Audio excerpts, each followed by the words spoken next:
Hello, everyone, and welcome back to the Stoic Compass. I'm Jim. And I'm Ellie. So glad you're with us, ready to navigate the complexities of life with a Stoic mindset. Before we dive into today's mind-bending topic, please hit that like button and subscribe to our channel if you're enjoying the show. It really helps us out, and we appreciate it. Thanks. Yes, your support keeps the Stoic Compass pointing true north. All right, Ellie, you've teased me with this one. Stoic paradoxes. Sounds like something straight out of a philosophy class designed to make my brain hurt. Perhaps a little, Jim.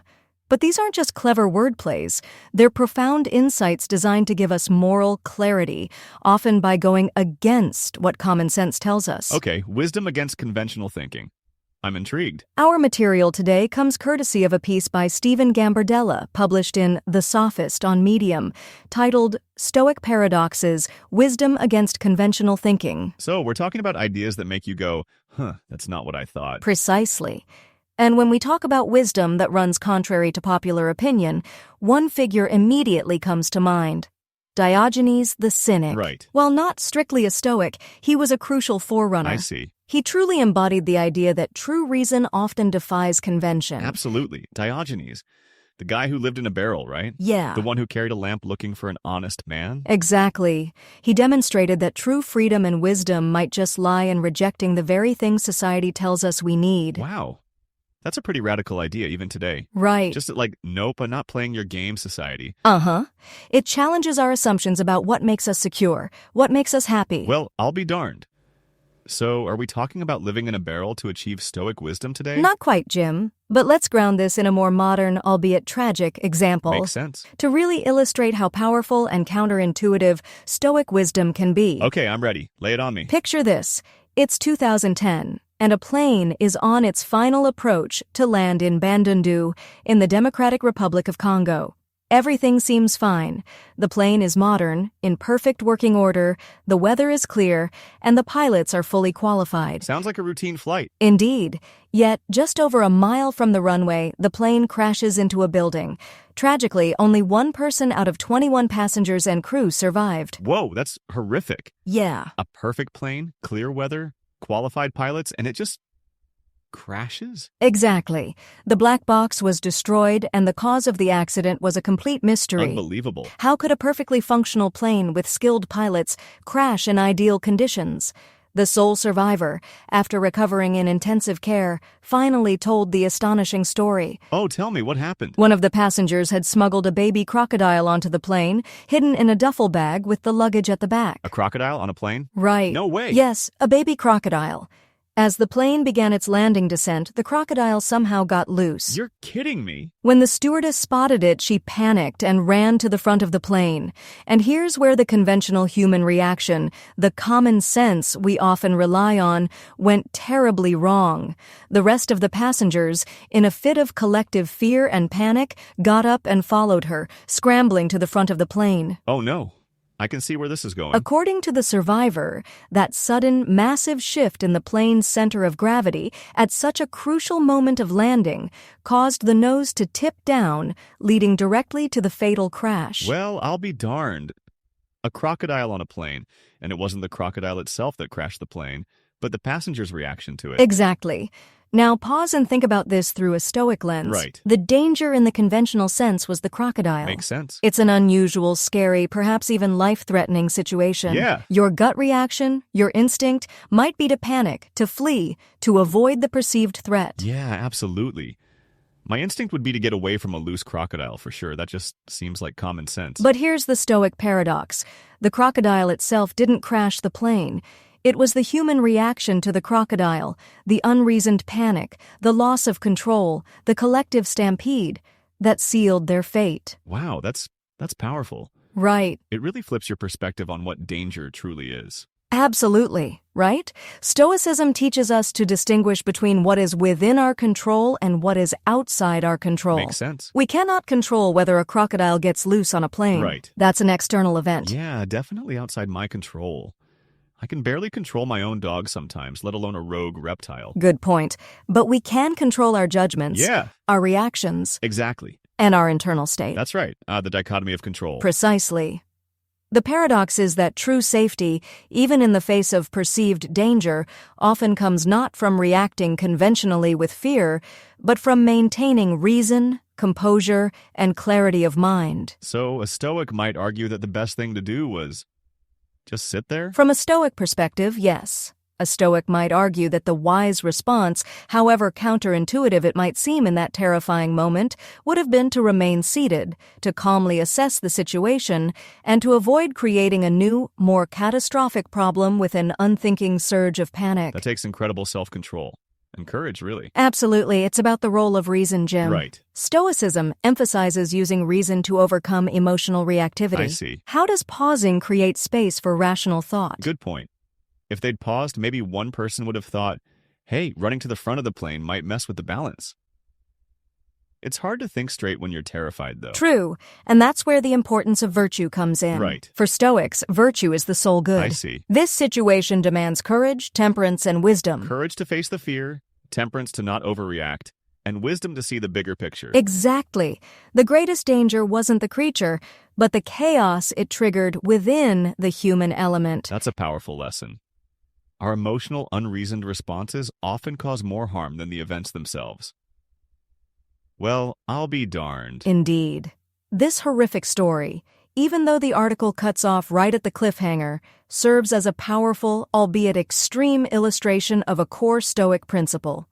Our emotional, unreasoned responses to external events often cause more harm than the events themselves. So, true wisdom lies in cultivating a mind that can remain tranquil and rational, even when conventional thinking dictates chaos. Totally. It's about understanding that while we can't always choose what happens to us, we always choose how we respond. So let's reflect on that a bit. Right. We're talking about this idea of pausing and applying reason. Makes sense. How does that then relate to premeditatio malorum? Good point, Jim.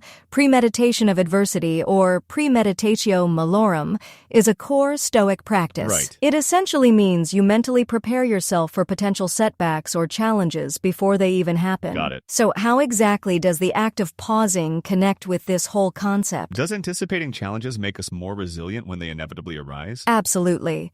If those passengers had, perhaps, mentally prepared for any unexpected event, not specifically a crocodile, but just a general, what if something goes wrong, their minds might have been quicker to reason and less to panic. I see.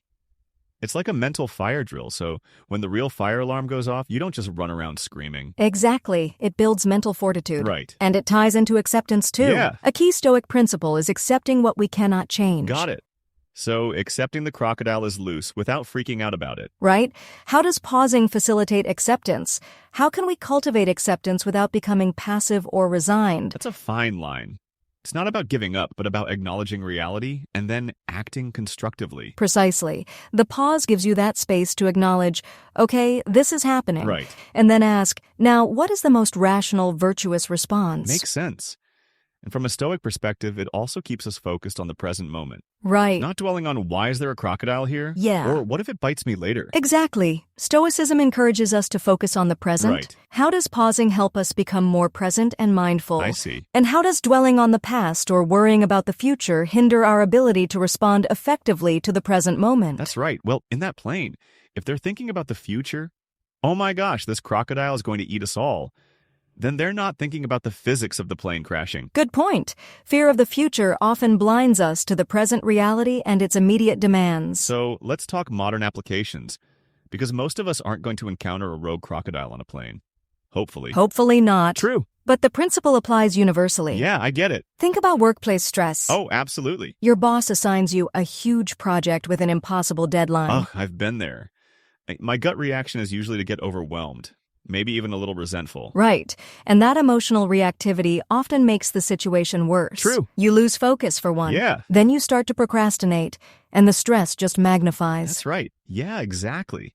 I get bogged down in the feeling of stress instead of just, doing the work. A Stoic would pause, acknowledge the external event, the deadline, and then focus on what is within your control, your effort, your planning, your request for help if needed. So instead of panicking, I'd apply reason and tackle it step by step. That makes sense. Or relationship conflicts, Jim. Someone says something hurtful. Our natural inclination is often to retaliate, to defend ourselves. Oh, for sure. Right. My temper can get the best of me sometimes. I see. I'm trying to work on my patience. Well, yeah, I understand. The Stoic paradox here is that true strength in a conflict comes from maintaining your composure rather than escalating the negativity. So instead of yelling back, you take a breath and choose a more measured response. Precisely. Right. Or consider social media negativity. Yeah. Someone posts something critical or even outright insulting about you. Exactly. Oh, the digital crocodile. A perfect analogy, Jim. Yeah, exactly. The paradox is that their words only have power. True, I see. If we give it to them through our emotional reaction. True. If I spend all day fuming about a mean comment, they've won, haven't they? Exactly. A Stoic would recognize that external opinions are outside our control and thus not worth disturbing our inner tranquility. Yeah, that's a good point. This focus on the present moment and managing reactions, it sounds a lot like mindfulness or even some aspects of cognitive behavioral therapy. You're spot on, Jim. There are strong connections. Right. Both mindfulness and Stoicism emphasize paying attention to the present moment without judgment. Makes sense. And CBT often emphasizes identifying and challenging negative thought patterns. Exactly. Which aligns directly with the Stoic focus on controlling our judgments. Absolutely. So if I'm trying to be more mindful, I'm kind of already practicing Stoicism? You are. But there's a key distinction that sets the Stoic approach apart. Okay, what's that? While mindfulness often stops at observation, noticing your thoughts and feelings without getting carried away, Stoicism takes it a step further. Action. Action? Like physically doing something? Not necessarily physical, but volitional. The Stoics didn't just want you to observe your thoughts and emotions, they wanted you to use that awareness to fuel virtuous action. It's about connecting your present moment awareness to choices that align with those virtues we talked about: wisdom, justice, courage, temperance. So it's not just about being aware, it's about using that awareness to become a better person. A more virtuous person. Exactly. It's mindfulness with a purpose. Right. It's about making the conscious choice to act in a way that contributes to your own well-being. Makes sense. And the well-being of others. Okay, I'm starting to see the power in that. This practice helps us move closer to the ideal of the Stoic sage. While unattainable, the sage serves as a role model, embodying perfect reason and virtue. Each time we pause and choose a rational response over a panicked one, we're taking a step towards that ideal. So how can we apply this? How can we practice this pausing and choosing a virtuous reaction in our everyday lives? It starts small. Next time you feel that surge of frustration, anger, or fear, maybe someone cuts you off, or you get an email that irritates you, just pause. Just pause. Yes. Acknowledge the feeling without letting it immediately dictate your response. Makes sense. Ask yourself, is this reaction within my control? Got it. And then, what is the virtuous response here? Exactly.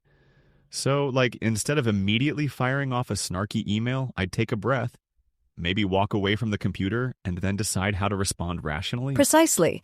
It could be choosing patience or kindness or even just silence. Right. The key is that it's a conscious choice born from reason, not raw emotion. That sounds like it would save me a lot of headaches, actually. It can? Right. Remember, it's about progress, not perfection. Makes sense. We're all going to slip up. True. But the more you practice this pause, the more natural it becomes. Absolutely. It's like building a muscle. Right.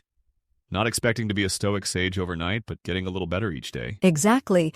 And those small, consistent efforts can have a ripple effect. Right. Imagine how different your interactions would be if you consistently chose patience over anger, True. kindness over judgment, courage over fear. Wow, that's a powerful thought. Yeah. It really puts the emphasis on those everyday choices, those little moments where we can choose to act virtuously, Absolutely. even in the face of a metaphorical crocodile. Indeed, but let us consider that these Stoic paradoxes, these bits of wisdom that defy conventional thinking, are not meant to make life harder, but to make it more meaningful. They challenge us to look beyond surface reactions. And to see where the real danger or the real opportunity lies. Precisely. The crocodile in the cargo hold? Right. Terrifying, yes. Of course. But the true catastrophe arose from the unchecked panic. I see. The abandonment of reason. Well, I'll be darned. That's a story that will stick with me.